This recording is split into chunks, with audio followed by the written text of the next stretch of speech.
I'm honored to be able to stand before all of you. Extremely humbled to be able to stand here today. Recently, I wrote to Chief DeFava and several members of the MIT Police Department. I wanted them to know that I had been keeping all police officers in my thoughts and prayers. I told them, as I will tell you, that I know that this is a difficult time for all of us. And judging by our numbers here today and by the intensive conversations that we have shared, I also know that it has been extremely hard for us to continuously witness, even from a distance, the tragic deaths of innocent men and women, often Black men and women, as well as the tragic deaths of police officers committed to their profession, officers who were fulfilling their duty to protect and serve. On this latter point, I would like to make a declarative statement. But in doing so, I acknowledge that I am taking a liberty that will enable me to attempt to speak for most Black people. And speaking for most, not to mention all, Black people is not something that I take lightly. But today, I take this liberty because I truly believe that I stand with most when I say that as Black people specifically, we believe that what happened in Dallas was wrong. It was heartbreaking. It was a grave injustice in the face of so many others. And most of us would not only agree with Dr. King's words, we would espouse them as our personal beliefs. Returning violence for violence multiplies violence, adding deeper darkness to a night already devoid of stars. Darkness cannot drive out darkness, he says. Only light can do that. Hate cannot drive out hate. Only love can do that. Clearly, feelings of helplessness, hurt, anger, and rage have been expressed here today. Feelings that many of us in this room have been concealing and holding in for far too long. These feelings are genuine and in many ways unavoidable and certainly undeniable. We need and deserve time to grieve.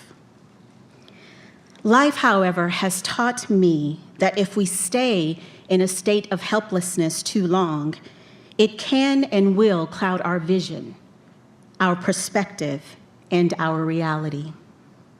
Because in reality, we as individuals, and certainly we as the MIT community, are not helpless. For MIT is renowned in name, many in numbers, powerful in presence, and virtually unparalleled in our capacity to solve the world's greatest challenges. In fact, when it comes to solving the world's greatest problems, the world often looks to us. In the space called problem solving, MIT sits in a unique and often unrivaled position. So my MIT family, I do not believe that we are helpless, because only a university with a president who is confident in its ability to positively impact and influence social, political, and economic change would challenge itself, its students, its faculty, its staff, and its alumni to make a better world. As a nation, I do not believe that we are incapable of rising above our current state. We can seek peace. We can implement legislation, policies, practices, and a level of democratic and community policing that will not only heal our land, but increase trust and create an environment that ensures safety and security for all. So today, I urge us not to give into the darkness of doubt and fear. Instead, let us embrace the light that shines so brightly within each of our hearts and our minds. For it has been said that our deepest fear is not that we are inadequate. Our deepest fear is that we are powerful beyond measure. It is our light, not our darkness, that most frightens us. And that light, my friends, that life-giving, life-changing, infinitely powerful, and brilliantly fueled light is not just in some of us. It is in each and every one of us.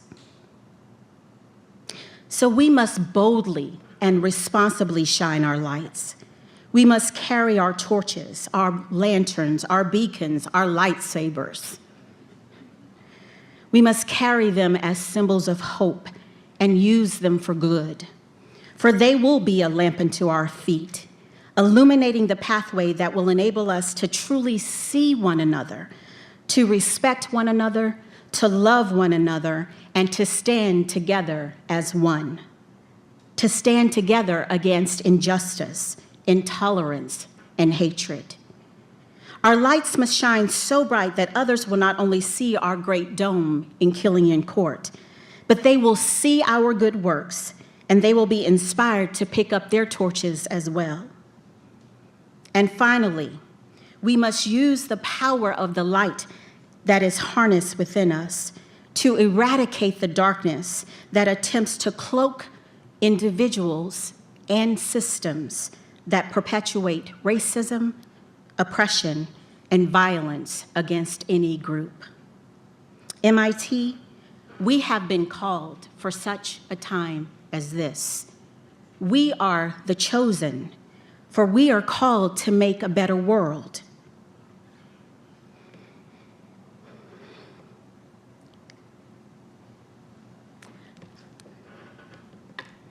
I will do my part.